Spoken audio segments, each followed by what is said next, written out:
Thank you for staying with us. This is Good Morning Kenya. My name is Vivian Degwa, and you are right in time for our next segment, which is a family check. And today on Family Check, we are having a conversation on a strong family foundation. How do we ensure that we have a strong family foundation? And specifically, we are looking at ways in which our children, the children we are bringing up, how do we get to ensure that we are bringing up mentally nourished children in order for all of us to have a healthy future, or for them also to have a healthy future? That is what we'll be looking into, and I'm more than pleased to be joined by the guests we have today. I can begin by my far right. We have Wairimo Ruhara.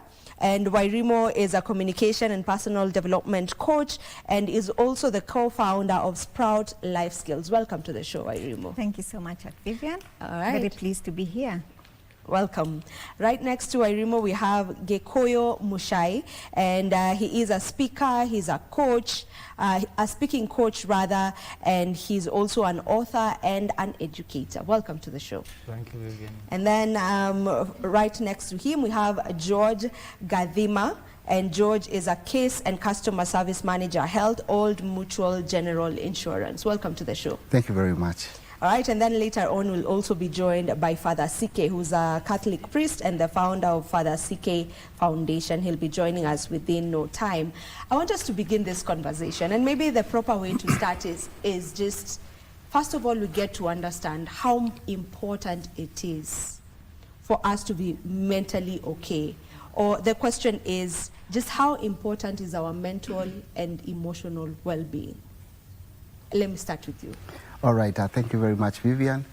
Now, for being mentally okay without being physically okay, it means there's no health. Even the way the World Health Organization defines health is both physical and mental, and not just the absence of illness. So when you take care of yourself physically, the mental part plays a very big chunk in how you lead your day-to-day, how you're able to cope with the daily stresses, how you're able to cope with things that are thrown, the life curveballs. You're able to adjust and be able to flow with your day and live a productive life. Yes. Very well put. When you talk about a strong family foundation, just roughly, you know, just generally, how does that look like for you? When I look at that, the one thing that comes to mind is the environment, that the atmosphere that you're setting up for your family. And this goes beyond even provision for the material things, for the education and all. But what kind of environment have you set up for your family? And it's really sad that today we do not have a lot of that. You find that in some cases we have absent parents, we have toxic parents, we have all these kinds of things. But my whole idea of an ideal place to bring up children will be an environment that empowers them to grow. This means even the things that you're telling the kids or you desire to see in them, they're things that you emulate yourself. Today's kids, it's not just about do this, do that. They're more like, you need to explain why I need to do X, and you need to emulate it yourself. Yes. Yeah.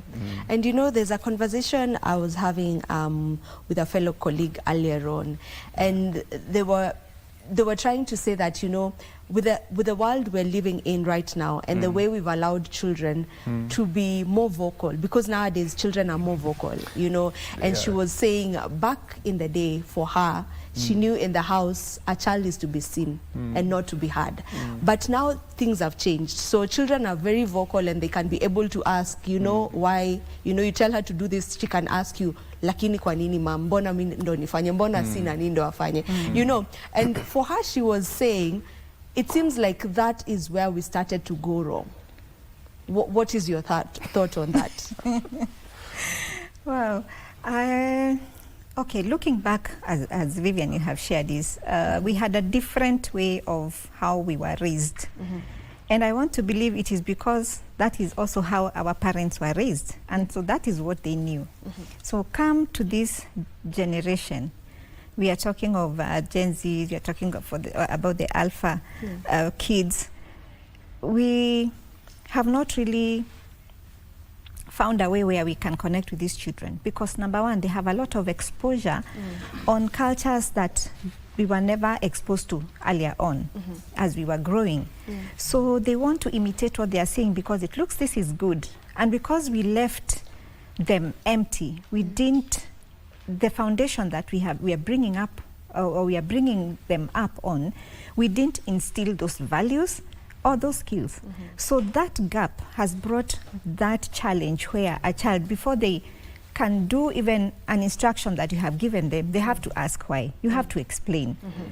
And then on the issue of being expressive, I think that's very positive because then we were not allowed to talk back to an adult or even to speak.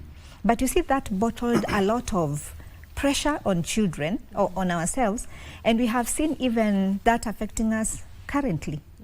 Look at the number of adults suffering from depression and stress. Some of these things are actually linked to our past, you know? So we are dealing with child traumas that we experienced before. Now, come to today, if we can be able to allow our children to express themselves positively, respectively, then I think that will be very positive and not work against us. Because an expressive child will be able to share what they are going through than the one that will bottle up problems. And that is where also some of our problems are coming from, because the pressure has been bottled for so long. And something that's bottled for so long, pumped for so long, it will need to find a vent to burst out. So once it bursts out eventually, we are dealing with trouble. But of course, there is always hope. So from what you're saying, it's good that nowadays, you know, or the children nowadays can be able to just express themselves and be more vocal. Oh yes, it is. Respectively, and with, of course, boundaries. Like if I'm talking to my parent, or if my child is talking to me, I will expect respect. They just don't use any tone. There is a tone they will use for me as a parent, their colleagues or their peers, and a teacher, you know, an adult. There should be a difference. But then what we have missed out is instilling these values in them and even these skills of communicating. So that is where the challenge is coming from. All right. George, I want us to look at the male perspective in all of this. You know, when we look at, you know, years back and how maybe fathers used to parent, it was military style. It was my way or the highway. You know, whatever the father says in that house goes, you know. So how different is it now? And are we in the proper direction when we talk about men just leading the homes? Thank you for that. And you see, a father figure gives direction. And without direction, then what happens is that things do fall along the way. As we grew up in our age, it was very dictatorial or authoritarian. But now, with at that time, probably we didn't even have a lot of ways to get information. There was KBC maybe only when I was very young. But today, we have a lot of channels where children can get information. So as we bring up our children today, then the communication has to be open, but of course, like she mentioned, with boundaries. So like I remember there could be some hairstyles maybe at that time you could not do. The father will tell you, go back and cut it off. But these days, I don't ask my son about the hairstyle much. Maybe it's like what she said. Now it's like we are trying to do the opposite of what was being done, but let's have limits of what is acceptable, because we also now want to give our children freedom, which comes with responsibility.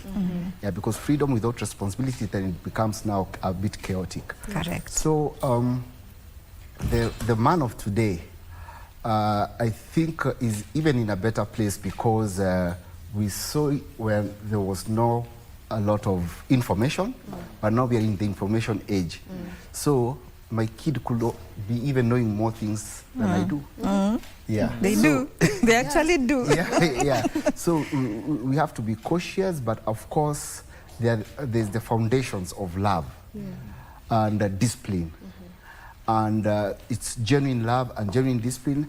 And despite some things like what you mentioned, type of parents, they're toxic parents and all that, being able to be strong enough, not weak, strong enough to be able even to seek therapy, so that you can be able to, if there's any issue, talk it out, so that now you're able now to project or to reflect good things to your children. Yeah. Yes. And also still on the same maybe, where do we draw the line between parents who are friends with their children and bringing in discipline at the same time? Where do we draw the line? Because sometimes it's a thin line. Sometimes we're too friendly that we forget that, you know, you are supposed to nurture this child into becoming, you know, the person that they're supposed to be. Yeah, and I like you say that because currently the parent of today, we are told we give our kids everything they want. I want this, get. I want this, get. But as you raise up the child, they should be able to know that some people, there's a time which can reach and you lack. Then how do you live with that? And that's why you'll see maybe some people are not able to cope. Once now they're a bit bigger, they're not able to cope maybe with things like rejection in a relationship. So you find they're attempting suicide or dying by suicide, maybe coping with substances, coping with illegal substances or maybe prescription medicine and things like that. So at the back of your mind, the thin line, because you need to be friends with your child, but they are not your friend because you need to parent them. So there's a point which we'll reach and you have to stop being the friend. Correct. And you become now a parent. Yes. Because I'd rather you be a parent that will bring up this child to be a responsible, good adult, rather than being a friend and just let them be. Laissez-faire, just work or two, you see. So it's, I personally love a relationship where I can be able to do things, joke with my children, but when there's something that needs them to be reprimanded, I'll do it without a second thought. Yes. Well, Rimo, I want to throw it to you, and I'll come to you, Mushai. You know, with what he's just said, does age have anything to do with it? And by age, I mean for the young ones. Is there a particular age where maybe now you can be a friend? Does age have anything to do with it? I believe, yes, it does. Because when you're bringing up a child, let's say from a toddler to that about age 5, this is a child who needs to be directed, instructed.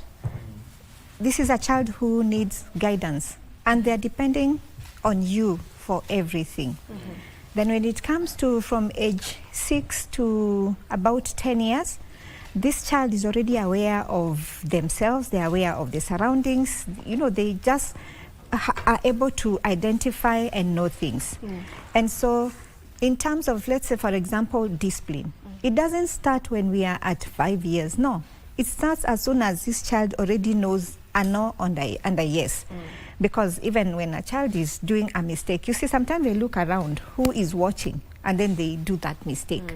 Why? Because they're already aware. So age, yes, does matter, and even how you discipline at a particular age is different from how you discipline at an older age. When we come to the teens now, from age 13 to 17, this is a different scenario altogether. And here, as a parent, you will have to engage all the gears. You will have to be that supportive parent. You'll have to be authoritative parent. You know, you'll have to be that, nasema baba mamzazi ngangari, you know, where when it is a no, you stand at that no. And there is no discussion, there is no negotiation about that. But believe you me, it will not start at 17. No, it will have to start way back from when you realize they know what they are doing. This child is aware of, when you tell them, no, don't do that. You look at our small kids, I have a grandchild, and when they take the phone, you know, they already know how to put that phone on. They know even the password. I mean, they, you know, yes. And straight they'll go to YouTube. And you know, sometimes because you don't have locks on that phone, they will be exposed to anything. So some of the things that they will be doing at home, or the behaviors, they are copying from what they are seeing. So you as a parent, you miss out from being the role model, because you have allowed other things to come in and role model your child. So yes, age does matter when it comes to discipline, when it comes to laying the boundaries of friendship. And I would encourage every parent to be friends with their child. But remember, before you are a friend, you are a parent.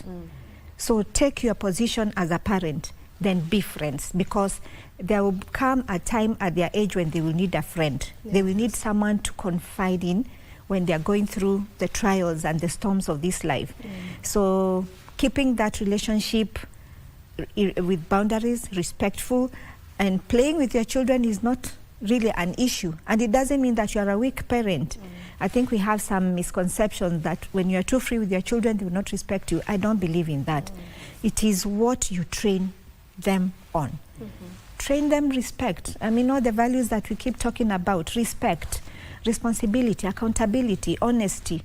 You know, if they are growing with all these, then you are definitely raising a founded child who is able to, number one, have an identity. They know who they are, and they know what is expected of them at every age. You know, when you see like children misbehaving in a supermarket, they go pick a doll and they refuse with that doll. The parent is there, daddy watcha, mommy watcha, you know. Oh, my friend, I will be there. I will just, you know, and you will drop that doll. You know, so you have to know where to apply what discipline, at what age. And that friendship level has to be something that is also earned. Let your behavior, or the behavior of this child, also earn how they are treated. All right. Yes. But also, you know, we've been advised to spare the road now. But anyway, we'll get to that. We'll get to that. I know it's a whole other conversation. That's another one, yes. Especially with parents. Mushai, when you spoke earlier, you mentioned, you know, something to do with how we ensure, like, we need to have a conducive environment for our kids to also just get to grow up well-nourished, mentally speaking. So if you can just paint a picture for us, when you talk about an environment that is conducive for the child to be open enough to even be speaking in the house and mentioning, even when something happens to them, they can be open to talk. How can parents maybe just create that environment? That's a very nice question, Vivian. One thing that, and in the space that we are in, we work with various kids from different backgrounds. We are training them. As we train them in their personal development, they also confide in us, and they'll tell you a lot of things that they go through or they see at home. And I'll go back to what I had said, that as the parent, I think the number one job you have is to create that environment for this child to grow well. This means that there are certain conversations the parents shouldn't have in front of the children, certain arguments, okay? And even how they are treating each other, as the kids are seeing. Nowadays, these kids are really smart. They can read the room, they can read the mood, they can read how the parents are treating each other. So I would say the main thing is the kind of relationships you're having and the foundations of those relationships. And if we are not able to create that relationship from a young age, this creates so many issues, like when you see favoritism amongst the kids, you see comparison against the kids. That's not a conducive environment. A conducive environment acknowledges each child is unique in their own way. It doesn't put additional pressure on the child, because also I was talking to someone who was telling me that growing up they were very intelligent, and so the parents had so high expectations on them. And after campus, after graduating, things didn't turn out as they would have expected. So this means that that conducive environment doesn't create additional pressure for this child. It acknowledges that this is just a child. I have a responsibility to empower them, I have a responsibility to support whatever they carry, in as much as maybe I may not agree, because sometimes the gift the child carries is not something that you would have wanted. Maybe you had a type of a career you had in mind or something. So the whole idea is supporting these kids by an environment that supports them, that doesn't compare them against each other, that doesn't provoke their anger or negative emotions. Yes, that's what I would say. Yeah, and that is very also needed, you know, in terms of the conversations that we'll be having. And I think that this is something maybe we don't look at in terms of just allowing children to be, you know, and not trying to push them to become something that you know very well. You know, this child is not going to become a doctor. She cannot even stand the sight of blood, but you really want her to become a doctor. But she's a comedian, and she's a very good comedian, you know. But anyway, that's another conversation on its own. Allow me to welcome Father CK. Father CK, thank you for joining us. And I would like you to join this conversation from this point. You just let us in on the role that religion has to play in all of this, in ensuring that we are nurturing strong foundations in our homes for our children. And even, you know, we can't speak about our children and forget the parents in it. So just how do we wholesomely, you know, nurture or have strong foundations in our home, and what is the role of religion now? Thank you. The starting point, and this is maybe where quite a good number of us are missing it, especially our dear parents, is to mix religiosity and spirituality, or to mix religion as a concept and church going as an activity. Before we take our children to church, we must help them to know God at a personal level. And because when they are in the formative years, they are not able to listen to what we say, at the formative level, they observe. So children observing their parents pray, the quality of their conversation. So religion does not start in church. Religion starts at home from a mother who is religiously encountered, and a dad who is religiously aware, such that they will know that it's not about going to church and blame the priest called Father CK. It's about this question: how much of God have I trained my children to know? Because a mom or a dad who has not taught their children about God, they have failed from the beginning. And the problem we have is this blame game, and it is all over. Look at our politics. When this gentleman enters into politics, so he'll say that all his problems is in the previous regime. After he has been there, he'll still say, I'm struggling with what was there. Yes. There is no one time. Look at these tiny fellows. A child comes to you as a mom, and anakwambia, mom, nimechapwa na hapo nje nimechapwa. But the child will not tell you what they did kuchapwa. Yeah. So we are living in a society that has a blame game as a culture. And I would request all our parents and everyone that if we were to depart from a position of the knowledge of God, because the problem we have, because of our hypocritical nature, is to hang on religion, but our religion is going to church. To the extent you find that so-and-so is a church goer, even a church leader, but the family is irreparably broken. And the fellow is called, in this context, the priest of the family, or the mentor of the children, paternally and maternally. So if our children, our parents are aware, and in fact the question we need to ask is, the parents in question, how much of God do they know? Because some of them are literally church goers, and the story ends there. You know, you mentioned that, and this is a conversation I had this morning with my colleague Victor Olo, and he was saying that there's a sermon he attended, I think, last Sunday, and the priest actually mentioned that right now we are getting to a point where we'll have prayerless mothers and prayerless fathers in our homes. And we were just talking about the way even for us, sometimes we refer, I am where I am because of the prayers of my mother, or I am where I am because of the prayers of my father. But where we are headed, maybe we'll get to a point where we have homes that are prayerless. And by this, I am not just talking about Christianity. I'm speaking wholesomely, you know, across all faiths, even for the Muslims, you know, homes that are prayerless completely. Do you see this coming?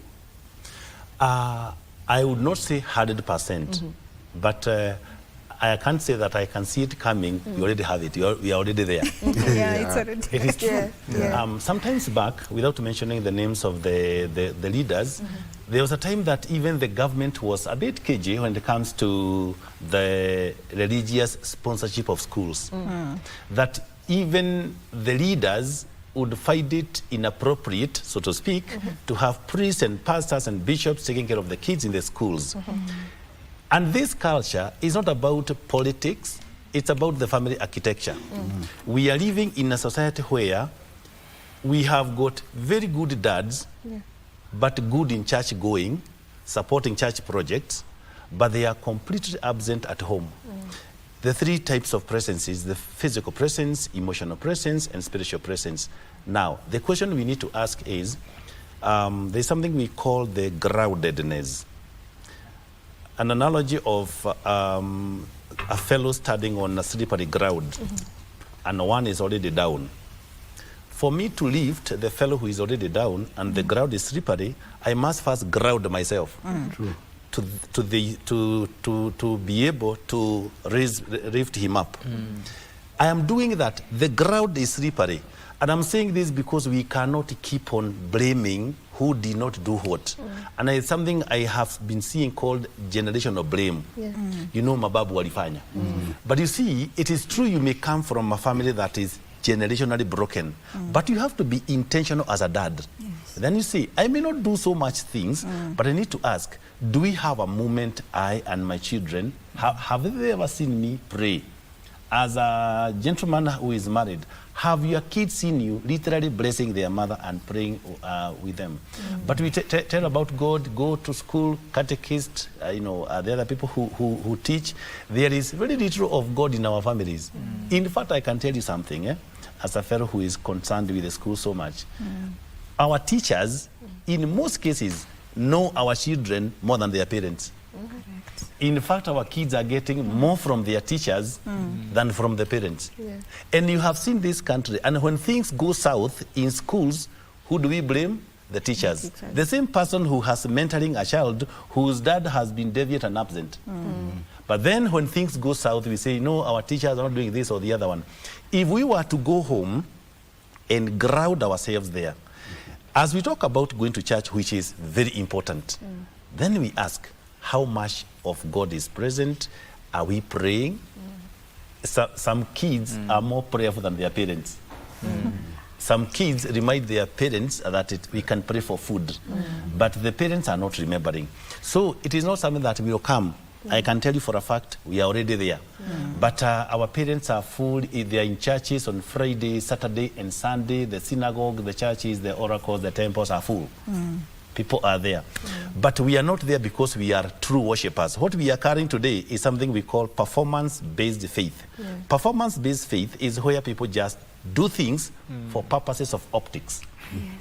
Not because there is conviction. And because there must be intentionality, there must be conviction, and the goodwill. I'm not doing this to be seen as a good mother. I am doing this because I believe that a child who knows God is better than a child who just goes to church. Because knowing God is stronger than going to church. Good. Agreed. Well agreed. Now, George, I want you to weigh in on this. You know, more or less the same of what he was saying, but a bit different. You know, June is Men's Mental Wealth, Men's Mental Health Awareness Month.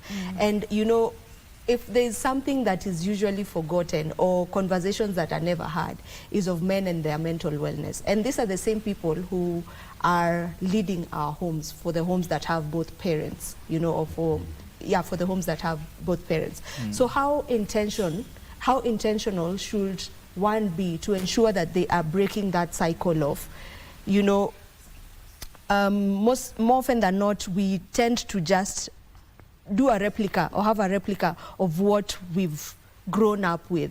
So if you were in a home that was broken, and also you are a man now, you have your own family, but you're broken inside, but no one really can tell because you don't speak about it. So how does one intentionally break that so that you're able to just bring up a well-nourished family? Thank you, Vivian. And culturally, men, we are trained from a young age to be strong. Yeah. Not to cry, not to talk about our issues. But the issues are there. You cannot, even if you put your head under the sand, the issues are still there. So we need to have a culture shift where men seek for mental health services as we go on with our lives. Because if we don't do that, that's why we see in some areas young men, fathers, going to using substances to cope with things.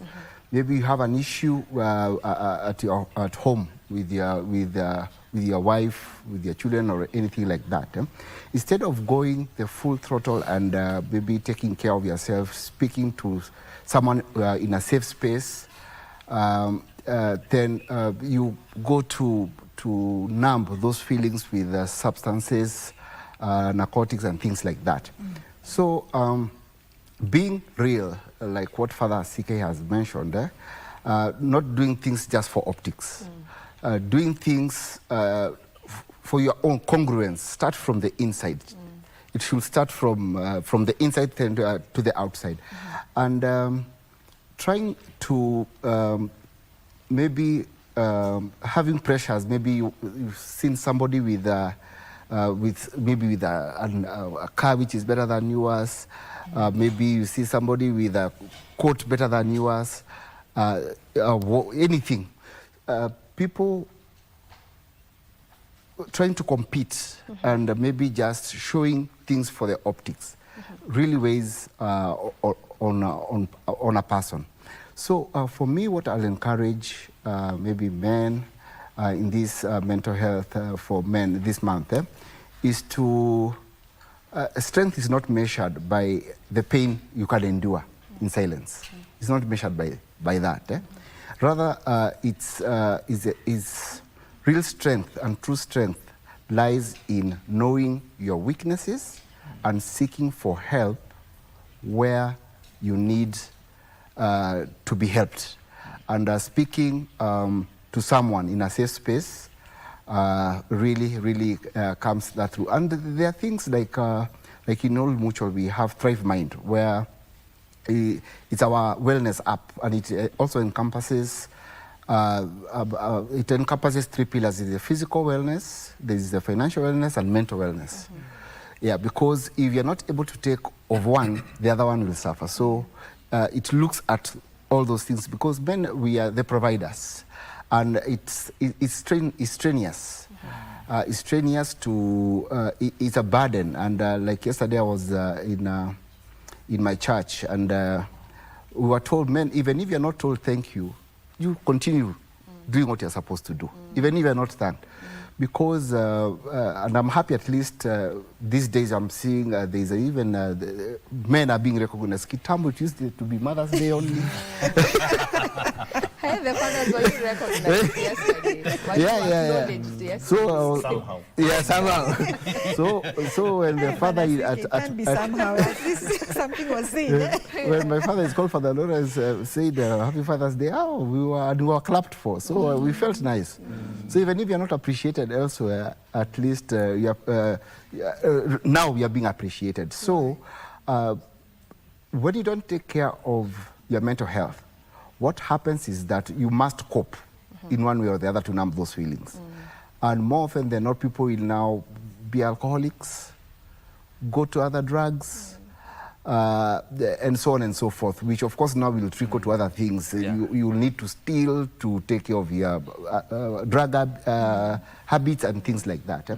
But even if you're already there, there's a way to come out. is not all lost. There are professional counselors, there is the church, and but the most important thing is to be truthful, authentic, and congruent with yourself. Okay. Not just do things for optic. All right. I learned that we have now faith-based performance-based faith. yeah, performance-based faith. Let's not have that. For drama and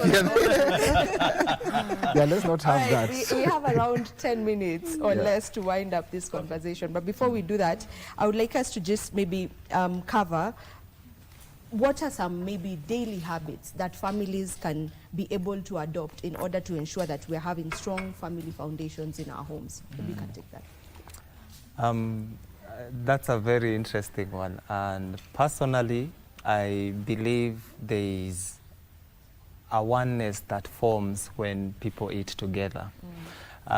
We have homes where a child or everyone eats at their own time, they eat in their own room. It's like they are cohabiting, right? So there is need for those activities that bring the family together. And one of the daily habits is that dinner time. And this is held up whether in good times, whether our relationships are tried, at any given time we have meals together. The other thing I would add also would be prayer time. And combined dinner and prayer time, that would form a very good space for everyone to communicate. How was your day? What are you dealing with? What was the most exciting part of your day? Such conversations, they humanize the experience of everyone. And it goes back to what I was saying, that environment that we bring up the kids in is the one thing that will define who they become. Yeah. All right. Wairimo, just practical ways of ensuring that we are teaching our children resilience and also coping skills. Okay, maybe, thank you for that. But just before I go into that, I saw something during the World Cup when Japan was playing. And after the game, the fans, the Japanese fans, all of them, they each had a blue paper bag and they were collecting uchafu from the stadium. Now, again, I remembered, I saw the same in 2022. Was it in Dubai? I think, yes. And they did the same. Then I remembered I also saw again, some students had gone for some competition somewhere to compete. And after the competition, after the event, they still removed paper bags and picked trash. And I wondered, where did this come from? Is it a show-off? You know? Then I went into reading their culture about that oneness and collective responsibility. So this has been instilled in them from the home to school to the workplace.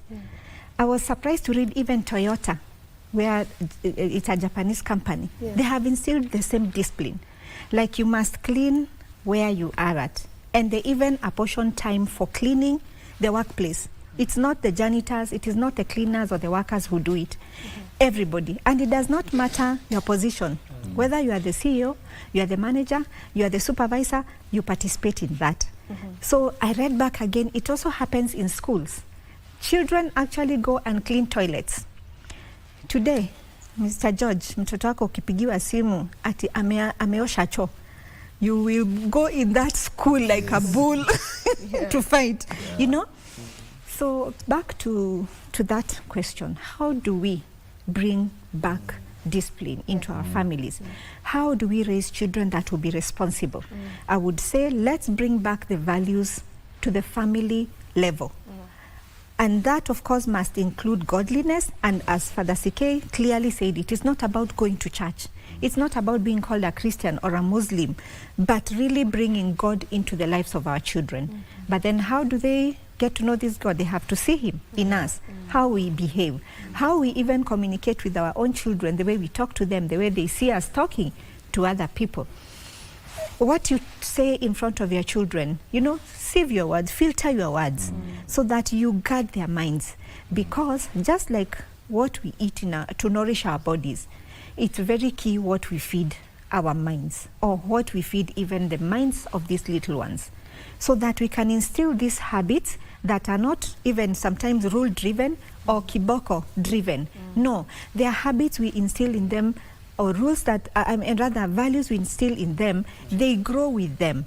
So they actually become like a reflex action. I see that automatically. I don't need to be told, pick that, I'll pick, you know?